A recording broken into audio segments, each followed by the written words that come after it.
When I was at university back in the 1950s, I had a copy of this painting on the wall of my room. Although it is in a sense an abstract painting, it had a special attraction for me which has remained to the present day. It's called Ad Marginem, or On the Edge, and was painted in 1930 by the prolific German artist Paul Klee, who was responsible for some 10,000 paintings, drawings and etchings. His paintings often appear to be very simple or childlike, but in reality often have a spiritual depth to them, for he believed that the artist is a channel transmitting a deeper reality. Ad Marginem was painted in watercolours on primed cardboard and shows a number of dreamlike figures, geometric shapes and organic forms all around the edge or margin of the painting. And what we see in this picture is essentially the view of a fish looking up at the sun through the water. From the bottom of the pond, it sees not only the sun, but also the life and activity around the edge or margin of the pool. There are grasses, plants, flowers, tiny fish, curious shapes, and one beautifully painted upside-down duck.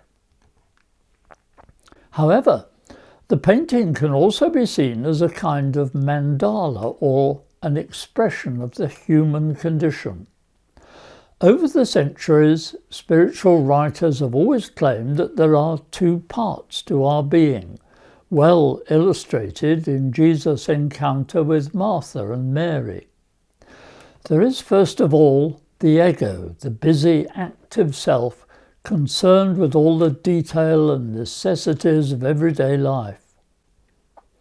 In the painting, this is illustrated by the wide variety of plants and creatures all around the edges. But secondly, there is within us the real self, the heart, that part of our being which is in touch with eternity. It's often identified in Christianity as the presence of Christ within, or in other religions, the Buddha self, or the Atman, or the Tao.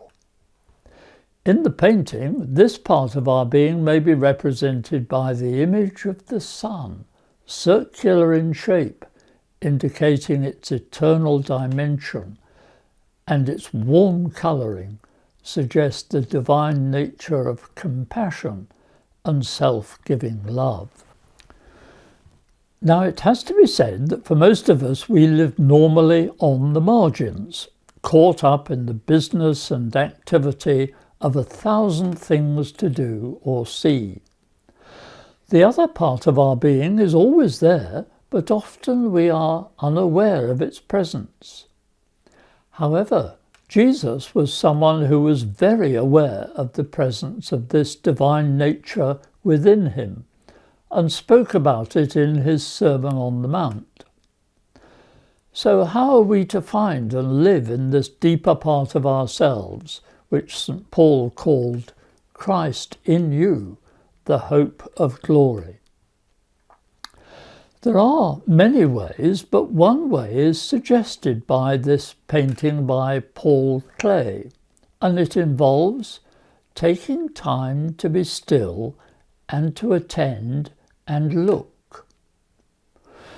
John Main was an American Benedictine monk who developed a simple way of doing this, which has become well known and widely practiced throughout the world. He developed a form of meditation which consists in sitting still for a period of about 20 minutes and focusing on a word or phrase repeated slowly, or perhaps on an icon or a flower, or the sun in this painting. And the idea is to give the busy mind with all its activities and thoughts something simple to do, to keep it occupied while the heart is freed to commune, to seek out the essence of its inner being. John Main says that in meditation we enter God, we become one with God in our heart. But though it sounds simple, in practice it may be difficult. Our attention wanders and we lose touch with the object of our focus, and thoughts from the margin begin to creep in. Once again, this painting by Paul Klee illustrates this well.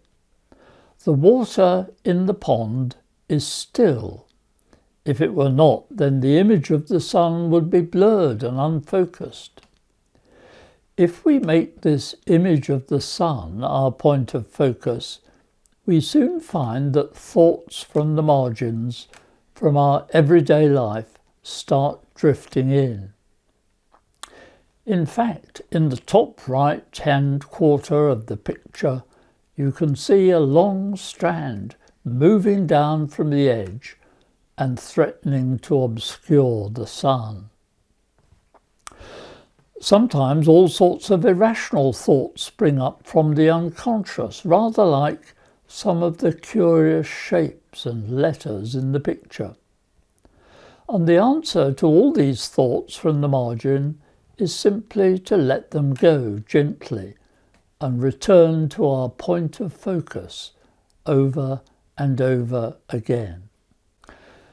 As a result of this practice, we can expect no blinding flash of enlightenment or inner vision, but over time we shall become conscious of a greater integration within our own being. The compassion and self-givingness of Christ at the centre of our being will make itself known more and more as purity of heart, humility, generosity, and freedom from anxiety. We might even begin to feel that in some circumstances we could love our enemies. And the essence of all this is summed up well in the writings of St. Paul. Do you not know that you are God's temple and that God's Spirit dwells in you? God's temple is holy, and you are that temple. Or, in the words of George Herbert, this is the famous stone that turneth all to gold. For that which God doth touch and own cannot for less be told.